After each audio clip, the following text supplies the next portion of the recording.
Le 1er décembre, les forces arméniennes du Haut-Karabakh doivent rétrocéder à l'Azerbaïdjan la province de Latchine, selon l'accord conclu avec la Russie qui a mis fin au conflit. Avec cette rétrocession, Bakou aura récupéré l'ensemble des 7 provinces qui entourent le Haut-Karabakh. Reportage dans l'un de ces districts, Agdam, de nos envoyés spéciaux Ludovic de Foucault, Catherine Norris-Trent et Hussein Assad. C'est une ville tellement détruite qu'elle est parfois surnommée l'Hiroshima du Caucase. Agdam, forte de 40 000 habitants à la fin des années 80, est aujourd'hui fantomatique. À une demi-heure de route de Stepanakert, capitale du Haut-Karabakh, Agdam fut un bastion azerbaïdjanais.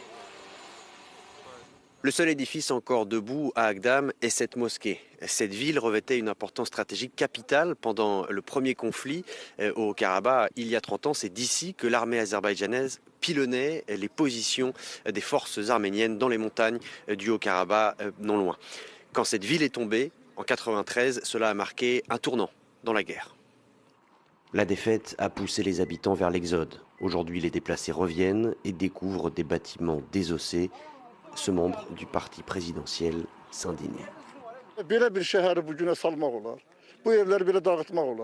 Siz bu evlerin geçmişini görmüş olsa bakardınız ki en muasir evler, en yaxşı tikilmiş evler ancak Ağdam'daydı. Ve onlar bilirdiler ki burada yaşamayacaklar. Burada kalabilir. Onlar inamı yoktu ki burada kalır. Çünkü mümkün değildi kalma. Ona göre de ellerine düşen her bir şeyi dağıtmak. Avant de reconstruire, il faut sécuriser. Comme les autres provinces reprises par l'Azerbaïdjan, Agdam est truffé de mines. Les autorités ont déployé ce robot démineur piloté à distance.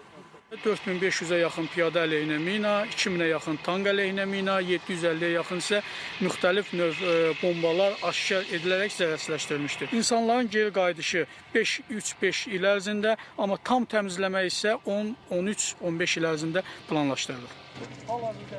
L'Azerbaïdjan évalue les dégâts subis dans les territoires repris à plus de 100 milliards de dollars et prépare des poursuites dans le but d'obtenir des compensations de la part de l'armée.